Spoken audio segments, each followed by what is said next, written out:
लगता है भारतीय जनता पार्टी की जो ग्रह नक्षत्र हैं वो ठीक नहीं चल रहे हैं, क्योंकि जो भी वो निर्णय लेती है उसमें विवाद हो जाता है। चाहे वो इसको लेकर हो, बजट को लेकर हो, बजट पेश हुआ और पूरा विपक्ष विरोध में खड़ा हो गया है पहले दिन से ही। दूसरी ओर उत्तराखंड में केदारनाथ का मामला तूल पकड़ता जा रहा है, क्योंकि इसके पीछे जो लग रहा है कि कोई जब मुद्दा उठता है, कहीं पर भी किसी चीज़ के विरोध के स्वर उठते हैं या कोई आपत्ति उठती है, तो उसको समाधान ढूँढने की बजाय उसको अनदेखी करना, उसकी परवाह ना करना, ये जो प्रवृत्ति रही है, उसका परिणाम ये एक बड़ा रूप लेता जा रहा है। बात दिल्ली में केदारनाथ के नाम पर, केदारनाथ धाम के नाम पर मंदिर का बनना, उसमें उत्तराखंड के मुख्यमंत्री का आकर वहाँ से शिला लाना और उसका शिलान्यास करना। ये जो मुद्दा है, ये मुद्दा काफ़ी लंबा खींचने वाला है, ऐसा लग रहा है, क्योंकि इसमें जहाँ धर्मगुरु की एंट्री हो चुकी है, वहीं राजनीति भी काफ़ी ज़ोरों से होने लगी है। क्या हो रही है लंबी, इसमें सारी बातें इस वीडियो में विस्तार से बताएंगे। आप वीडियो को अंत तक देखें। नमस्कार, मैं नंदन सिंह बिष्ट, आप देख रहे हैं इमेम दस्तावेज। अगर आप इस वीडियो को यूट्यूब चैनल पर देख रहे हैं और चैनल पर नए हैं तो चैनल को सब्सक्राइब करें, बेल का आइकन भी दबाएं। अगर आप इसको फेसबुक पेज पर देख रहे हैं तो पेज को लाइक करें। अगर आप इसको इंस्टाग्राम पर देख रहे हैं तो हमें फॉलो करें और वीडियो को शेयर करते रहें। स्थिति है, और मैंने पहले ही वीडियो डाली कि दिल्ली में मुख्यमंत्री पुष्कर सिंह धामी ने आकर केदारनाथ की शिला लाकर एक केदारनाथ धाम के नाम पर मंदिर और केदार के ही फर्ज में का शिलान्यास किया, और ये कहा गया कि जो लोग वहाँ नहीं जा सकते या जब वहाँ के किवाड़ बंद रहते हैं तो लोग यहाँ केदारनाथ के दर्शन कर पाएंगे। और ये बात उस दौरान हुई जब ज्योतिर्पीठ के शंकराचार्य अभिमुक्तेश्वर महाराज अंबानी की लड़के की शादी के बाद यहाँ आए, और उसी दौरान ये सारी घटनाएं हुई और उनसे पूछा गया कि दिल्ली में भी एक केदारनाथ धाम बन रहा है, उसमें आपकी क्या प्रतिक्रिया है। तो उन्होंने जो कहा कि भाई वहाँ 228 किलो सोना था, वो चोरी कर दिया गया है, उस पर आप लोग कुछ बोलते नहीं हो, अब यहाँ भी कुछ ऐसा ही करेंगे का प्लान होगा। और उसके साथ साथ जो केदार घाटी के लोग थे वो इस मंदिर के विरोध में आ गए, और जितने उस ट्रस्ट से जुड़े हुए लोग हैं, बद्रीनाथ केदारनाथ, इनसे उन लोगों ने इसको एक अपमानजनक बताया। और वैसे भी हिंदू धर्म के जो जागरूक लोग हैं, जो क्योंकि हिंदू आज दो रूपों में बटा है, एक धार्मिक हिंदू और एक राजनीतिक हिंदू। तो जो राजनीतिक हिंदू है वो अपने को प्योर हिंदू बताने लगा है, और वो मनमाने ढंग से जो पूजा है, पाठ है, मंदिर को इधर ले जाना उधर ले जाना, उनको पूजा स्थलों को पर्यटन स्थल में कन्वर्ट करना, ये सारी प्रक्रियाओं में वो जुटा हुआ है, ताकि उसके लिए वो पैसा इकट्ठा कर सके और पैसे से के बल पर राजनीति भी कर सके। तो एक तो वो है, और एक धार्मिक हिंदू है। तो जो धार्मिक हिंदू है उनको उनकी आस्था है भगवान पर, और वो मानते हैं कि जो केदारनाथ है वो क्या है, स्वयंभू अवतरित हैं, और वो 12 ज्योतिर्लिंगों में से एक है, और इसलिए वहाँ पर केदारनाथ मंदिर की स्थापना हुई है कि वो वहाँ पर स्वयं अवतरित हुई। और इस तरीके से उसको दूसरी जगह नहीं ले जा सकता, क्योंकि ये साधारण शिव मंदिर नहीं है। केदारनाथ का मंदिर जो है एक साधारण शिव मंदिर नहीं है।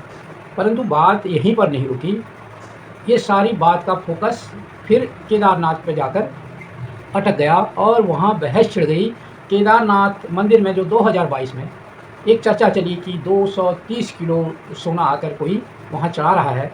आप 22 किलो, बाद में कहते हैं कि 22 किलो सोना था, 228 किलो नहीं था, तो 22 किलो मान लो, वो कहते हैं 22.8, उसको 228 किलो बोला जा रहा है। पहले तो आपने 230 किलो बताया, अब आप कह रहे हैं कि 22.8, तो 18 खच्चर में लाद के क्यों ले जा रहे थे, और ट्रक में लेकर के उसको सुरक्षा में क्यों आ रहे थे। ट्रक में तो हम मान लेते हैं कि ट्रक में रखा होगा, आपने उसमें पुलिस बैठाई होगी, सुरक्षा अधिकारी रहे होंगे, 2-3 तरफ से जकड़ लिया होगा, लेकिन 18 खच्चर में क्यों लेके गए, इसका जवाब बताइए। और पुलिस क्यों इतने दिन तक लगाई, और उसके पीछे जो खर्चा किया गया उसका क्या है, एक। और तीसरे, जो बद्रीनाथ केदारनाथ मंदिर समिति के अध्यक्ष हैं वो वक्तव्य दे रहे हैं और आप लोग उनका प्रसारण कर रहे हैं, वो कह रहे हैं कि इससे उत्तराखंड की सरकार का और बद्रीनाथ केदारनाथ मंदिर समिति का कोई लेना देना नहीं है, वो कोई दाता था, वो आया और लगा करके चला गया। क्या ये संभव है?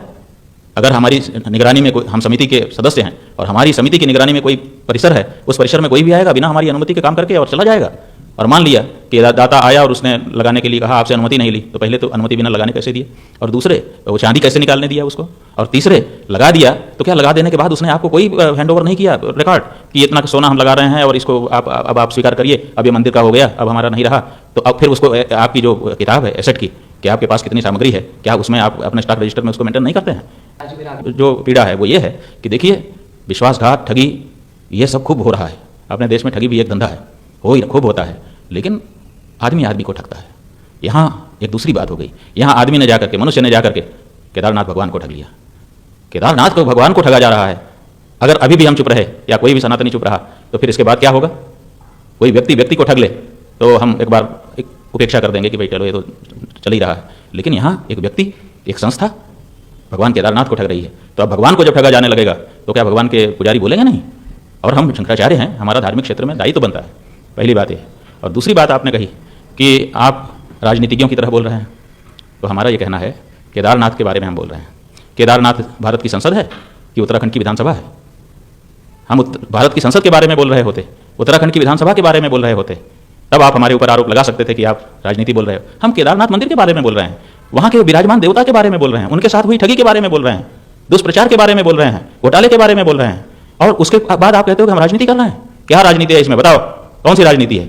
हमने किसी राजनीतिज्ञ का नाम लिया? अगर लिया तब भी आप कहो कि भाई आपने राजनीतिज्ञ का नाम लिया इसलिए राजनीति आ गई। हमने विधानसभा, लोकसभा के बारे में कुछ बात की, हमने संविधान के बारे में बात की। हम तो कह रहे हैं सोना जो भगवान को अर्पित हुआ था, हम तो कह रहे हैं केदारनाथ, हम तो कह रहे हैं घोटाला, और ये तो जग जाहिर है, इसमें राजनीति कहाँ है? लेकिन फिर भी हमसे प्रश्न पूछा जाता है कि आप राजनीति कर रहे हैं। फिर वो व्यक्ति कहता है कि ये जो अभी मुक्तेश्वरानंद हैं, ये नेताओं से ज़्यादा प्रेस कॉन्फ्रेंस करते हैं। वो बताएं हमको कि हमने कब प्रेस कॉन्फ्रेंस की राजनीति के इसके बारे में। हमसे प्रश्नपालों ने आकर के पूछा, चलते रास्ते में खड़े थे सब घेर करके कि नहीं आपको बात करके जाना है आगे। हमने नहीं बुलाया था, कोई अखबार वाला, कोई चैनल वाला खड़े होकर के उनके साथ कहे या वो प्रस्तुत करें कि हमने किसी को बुलाया हो कि आओ हम केदारनाथ के बारे में बात करना चाहते हैं। कि लोग खड़े थे, घेर करके खड़े थे दरवाजे पर, और जब हम निकले तो उन्होंने कहा नहीं बात करनी पड़ेगी। मैंने अनुरोध किया, जवाब नहीं डाला लेकिन अनुरोध किया। तो हमने कहा ठीक है बोलो, आप क्या पूछना चाहते हो बोल दो। उन्होंने केदारनाथ के बारे में पूछा, हमने अपनी बात कही जो हमारे मन की पीड़ा थी। इसमें राजनीति कहाँ हो गई? और प्रेस कॉन्फ्रेंस हम कब कर रहे हैं? कौन सी सनसनी हम फैला रहे हैं जो पहले ही आपके द्वारा प्रचारित है? जिस समय ये कहा जा रहा था कि मुंबई से ट्रक में सुरक्षा में सोना आ रहा है, उस समय बद्रीनाथ केदारनाथ मंदिर समिति का अध्यक्ष होने के नाते आपने खंडन क्यों नहीं किया कि नहीं ऐसी बात नहीं है? जिस समय 18 खच्चरों में लाद करके सोना नीचे से ऊपर ले जाने की बात चल रही थी, उस समय केदारनाथ समिति के अध्यक्ष के रूप में आपने क्यों खंडन नहीं किया कि गलत समाचार छापे जा रहे हैं? जिस समय वहां पर लगाने के लिए रिपोर्टिंग की जा रही थी कि ये आए हैं, ये हो रहा है, ये हो रहा है, एक दिन थोड़े हुआ, ये तो लगातार हफ्तों तक रिपोर्टिंग हो रही थी। उस समय क्यों खंडन नहीं किया गया उनके द्वारा? और जब उसका वीडियो जारी किया गया गर्भगृह के अंदर का सोने का चमचमाता हुआ चित्र दिखाया गया, उस समय क्यों नहीं कहा गया कि नहीं नहीं सोना नहीं है? अब आप समिति के, अब आप कहते हो कि हम हैं, जब लगाया गया तब कहते हैं कि हमारा कोई लेना ही देना नहीं। ऐसी समिति, इस समिति को तुरंत बर्खास्त किया जाना चाहिए जो ये कहे कि हमको हमारा इससे कोई लेना देना नहीं है। कोई आया लगा के चला गया, तो कोई आता है मंदिर के अंदर घुसता है, वहां पर लगी चांदी निकालता है, दूसरी पत्थर जड़ता है और चला जाता है। और अगर समिति का अध्यक्ष ये कहता है सार्वजनिक रूप से कि हमारा उससे कोई लेना देना नहीं है, हमें इससे कोई मतलब नहीं है, तो इसका मतलब है कि वो देखरेख कर ही नहीं रहा है। और अगर ऐसा है तो फिर ऐसी समिति का कोई तात्पर्य रहता है? यही नहीं, समिति के लोगों ने जब बैठक हुई तब उसमें बात उठाया, मौखिक रूप से उठाया, लिखित रूप से उठाया, इसकी भी रिपोर्टिंग हुई है, लेकिन उसके बाद आज तक जवाब नहीं दिया जा रहा है। ना तो जांच कराई जा रही है, ना तो अध्यक्ष के द्वारा कोई जवाब दिया जा रहा है। और जब शंकराचार्य खड़ा होकर के कहता है, शंकराचार्य के रूप में हमारी एक बड़ी जिम्मेदारी होती है, एक एक शब्द कई बार तौल करके, केवल तौल करके नहीं बोलते हैं, कई बार तौल करके बोलना पड़ता है कि कल को कोई इसमें वो ना आ जाए, क्योंकि हम करोड़ों सनातन धर्मियों का नेतृत्व कर रहे हैं, उनकी तरफ से बोल रहे हैं, हम अकेले व्यक्ति के रूप में नहीं बोलते हैं। जब शंकराचार्य बोलता है तो अपने पूरे समाज की ओर से बोलता है, तो कल को कोई हमारी बात छोटी ना पड़ जाए, ये सोच करके हमको बोलना पड़ता है। और आप कहते हैं कि इनको राजनेता की तरफ से प्रेस कॉन्फ्रेंस कर रहे हैं। हमने कोई प्रेस कॉन्फ्रेंस नहीं की है, यहाँ तक कि इस समय अगर हम आपसे बात कर रहे हैं तो हमने आपको नहीं बुलाया है। आपने अनुरोध किया है, हमारे जो प्रेस मीडिया के प्रभारी हैं उनसे बार बार कि हमको मौका दिया जाए, हमने मौका आपको दिया है, क्योंकि हम जब आप बात करना चाहते हैं तो हम स्वागत करते हैं आपका। तो ये जो दो आपने बातें कही कि एक तो हम निराधार बात कहते हैं, हमने आपको विस्तार से बता दिया कि हम निराधार नहीं कहते हैं, बल्कि हमको निराधार कहने वाले निराधार बात कर रहे हैं, और दूसरे नेता की तरह से हम व्यवहार कर रहे हैं। ये बात जो हमारे ऊपर आरोप लगाया जाता है ये केवल आरोप है, ये सत्य नहीं है। क्यों? क्योंकि हम प्रेस कॉन्फ्रेंस करते नहीं हैं, लेकिन अगर करनी भी पड़े तो सच की बात को उठाने के लिए हम करने को भी तैयार हैं, और जितनी बार करनी पड़े उतने के लिए भी तैयार हैं। हम सांप की बिल में जाकर के सांप को नहीं भगाते हैं, डंडा नहीं फटकारते हैं, लेकिन जब हमारे घर में कमरे में दिखने लग जाए तब डंडा फटकारेंगे कि नहीं कि भाई यहाँ से जाओ। राजनीति से हमारा क्या लेना देना?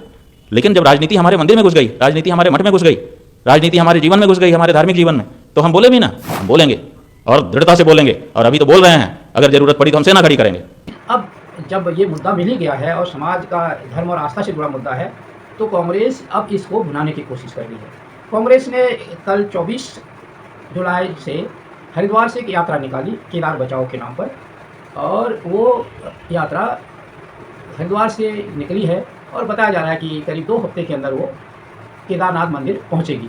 और इसमें कांग्रेस के सारी इस यात्रा में वरिष्ठ नेता शामिल होंगे और जो गढ़वाल के कई हिस्सों में को कवर करते हुए वहाँ पहुँचेगी और जिसमें इस बात को लेकर ज़बरदस्त वो किया जाएगा, प्रचार प्रसार करने का एक उद्देश्य है कि धर्म के साथ किस तरीके से धर्म के नाम पर खिलवाड़ किया जा रहा है, आस्था के नाम पर किस तरीके से खिलवाड़ किया जा रहा है। और वहीं दूसरी ओर 2013 में केदार आपदा आई और आज वीडियो जा रही है कि केदार मंदिर के ठीक सामने वहाँ पे क्रैशिंग मशीन से पहाड़ को काट कर मैदान बनाने की कोशिश हो रही है, क्योंकि पहाड़ की की वजह से केदार का मंदिर बचा हुआ है। अगर वहाँ पर बारिश या किसी चीज़ की तेज़ी से बहाव आता है पानी का, तो वो पहाड़ उस बहाव को काटता है। अगर इस तरीके से उस पहाड़ को काट दिया जाएगा, तो जो अवरोध था, पानी के बहाव को जो रोकता था, जो कंट्रोल करता था, क्योंकि जब पहाड़ बादलों से पानी गिरता है और बादल फटता है, तो पानी बहुत तेज़ी की गुरुत्वाकर्षण की वजह से और अपने वज़न की वजह से, एक तो उसका अपना वज़न होता है पानी, जब बादलों से पानी निकलता है तो पानी में तो ऑलरेडी क्या है, एक गतिज ऊर्जा होती है और फिर वो ऊंचाई से गिर रहा है तो एक हाइट फैक्टर उसमें आ जाता है। फिर जो गुरुत्वाकर्षण ज़मीन का होता है वो उसे खींचता है, तो बहुत तेज़ बहाव होता है, बहुत, और जिसकी हम कल्पना भी नहीं कर सकते। और यही कारण होता है कि वो बड़े बड़े पहाड़ों को, चट्टानों को अपने साथ बहा के ले जाता है, और जिसका उदाहरण 2013 की तबाही थी। परंतु जो ये बड़े बड़े पहाड़ होते हैं जो वहाँ पर टिके हुए हैं, वो उस बहाव के खिलाफ अवरोध पैदा करते हैं, उस गति को कंट्रोल करते हैं। अगर केदार मंदिर के सामने के पहाड़ को काट कर मैदान बना दिया जाएगा, कहा जा रहा है कि मोदी जी का कोई ड्रीम प्रोजेक्ट है, तो अगर वो पहाड़ काट दिया जाएगा और कभी ऐसी घटना हो गई, बादल फटने की घटना जो कि अक्सर होती है और ऊंचाई वाले स्थानों पर ज़्यादा होती है, क्योंकि बादल आकर वहाँ पर अचानक टकरा जाते हैं और ठंडे होकर गिर जाते हैं, और वो घटनाएं ज़्यादातर इसी मौसम में होंगी, गर्मियों में, क्योंकि जाड़ों में तो वहाँ ऑलरेडी सर्दी होती है और बादल वहाँ पहुँचने से पहले ही ठंडा हो जाता है और बर्फ़ का रूप ले लेता है। और इस मौसम में जब वहाँ पर वहाँ के किवाड़ खुले होंगे, श्रद्धालुओं की मात्रा बहुत ज़्यादा होगी वहाँ पर केदारनाथ के दर्शन के लिए, तो वहाँ पर जो बादल फटने की घटनाओं का मामला है और बाढ़ का मामला है, उसमें ज़्यादा संभावनाएँ होती हैं। तो ये इस पहाड़ को इस स्थिति में पहाड़ों को काटना, जो कि उस बहाव को कंट्रोल करता, नियंत्रित करता, उसकी तेजी गति को अवरोध पैदा करता, तो अगर उसको काट दिया जाएगा तो तबाही के लिए एक रास्ता खुल जाएगा और तबाही में वो उत्प्रेरक का काम करेगा, तबाही को बढ़ाएगा। तो ये काम वहाँ पर हो रहा है, तो इस पर भी एक चर्चा होनी चाहिए और विस्तार से चर्चा होनी चाहिए। प्राकृतिक अवरोध थे जो पानी की गति को रोक रहे थे, वो कमज़ोर कर दिए हैं, या फिर हमने सड़कों का मलबा जो नदियों में गिरा दिया है, उसने जो अस्थायी अवरोध पानी पर किया है, कि वो मजबूत अवरोध तो है नहीं, वो पानी को रोक रहा है, पानी को कुछ देर के लिए होल्ड कर रहा है। उससे क्या हो रहा है कि पानी की ताकत बढ़ जा रही है, पानी जब इकट्ठा हो रहा है और उसकी ताकत बढ़ जा रही है, तो पूरी ताकत के साथ उस अवरोध को तो ही उखाड़ ही रहा है, साथ ही वो आगे उसके रास्ते में जो भी आ रहा है उसको बहा रहा है, चाहे उसमें वो सरकारी संपत्ति हो, चाहे वो निजी संपत्ति हो, चाहे भवन हो, चाहे वो पुल हो और चाहे वो ज़मीन हो, सबको बहाकर ले जा रहा है। इसलिए कि वहाँ पर जो हाइड्रो प्रोजेक्ट चल रहे हैं, बड़ी बड़ी बांधें बन रहे हैं, और वो बांध भी पहाड़ की तबाही का कारण बन रहे हैं, क्योंकि बांधों को जब बनाया जा रहा है तो एक तो उस पानी को ले जा के पहाड़ के अंदर सुरंग बन रही है, उससे वो पहाड़ भी कमज़ोर हो रहा है। दूसरी चीज़, जहाँ पानी इकट्ठा हो रहा है, वो पानी इकट्ठा होने में जो पानी की गति से पानी आता है, उसको रोकने में तो कामयाब होता है, क्योंकि जब कोई चीज़ दूर से आती है तो उसका रफ्तार तेज होती है, जब उसका एरिया बढ़ जाता है, क्योंकि प्रेशर का जो फॉर्मूला है वो है फोर्स अपॉन एरिया। जैसे जैसे एरिया ज़्यादा होता है तो प्रेशर कम हो जाता है, जब एरिया कम होता है तो प्रेशर बढ़ जाता है। जब पहाड़ों से पानी एक संकीर्ण होकर आता है, कम एरिया में आता है, तो उसका प्रेशर बहुत तेज़ होता है। परंतु जब वो कहीं पर डैम बनाया जाता है, कहीं पर चौड़े घाटों में आता है, तो एरिया बढ़ जाता है और उसका प्रेशर कम हो जाता है। परंतु जब डैम की जहाँ तक बात होती है, जब बहुत ज़्यादा मात्रा में पानी इकट्ठा करते हैं, तो एक प्रवृत्ति होती है पानी की कि वो चारों दिशाओं पर प्रेशर डालता है।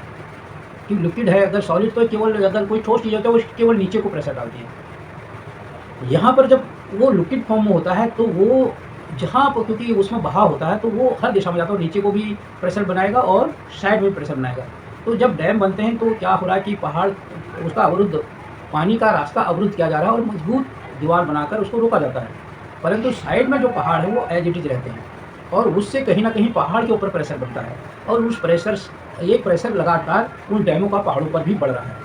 और जब बारिश का मौसम होता है और कुछ इस तरीके से घटनाएं होती हैं कि उस प्रेशर के ऊपर कोई और प्रेशर पहाड़ के ऊपर आ रहा है, दबाव पहाड़ के ऊपर बन रहा है, और साथ में ये पहाड़ को काटा जा रहा है और उधर डैमों के पानी का प्रेशर है, तो कहीं ना कहीं उससे भी भूस्खलन में तेजी आई है। सारी चीज़ों को ध्यान देना पड़ेगा कि कैसे हम पहाड़ पर लगातार बढ़ रहे दबाव को कम करें ताकि ये प्राकृतिक आपदाएं टल सके। कैसे हम पहाड़ में जो पानी के बहाव में तेज़ी आ रही है उसको कंट्रोल करें, और जो उसके बहाव का जो रास्ता है उसको एक साफ़ सुथरा रखें ताकि जब कभी बारिश होती है, कभी बाढ़ आती है तो उसके रास्ते में अवरोध पैदा ना हो, वो आसानी से निकल सके पानी, ताकि तबाही न मच सके। इन सारी चीज़ों का ध्यान रखना पड़ेगा। और आपका इसमें क्या राय है, आप अपनी टिप्पणी में ज़रूर लिखना। अगर आपको हमारी वीडियो पसंद आई हो तो इसे लाइक करें और ज्यादा से ज्यादा शेयर करें ताकि बाकी लोगों तक भी ये जानकारी पहुंच सके। हमारे चैनल को सब्सक्राइब करना बिल्कुल ना भूलें और हमारी वीडियोस को सबसे पहले देखने के लिए बेल आइकन को भी जरूर प्रेस करें।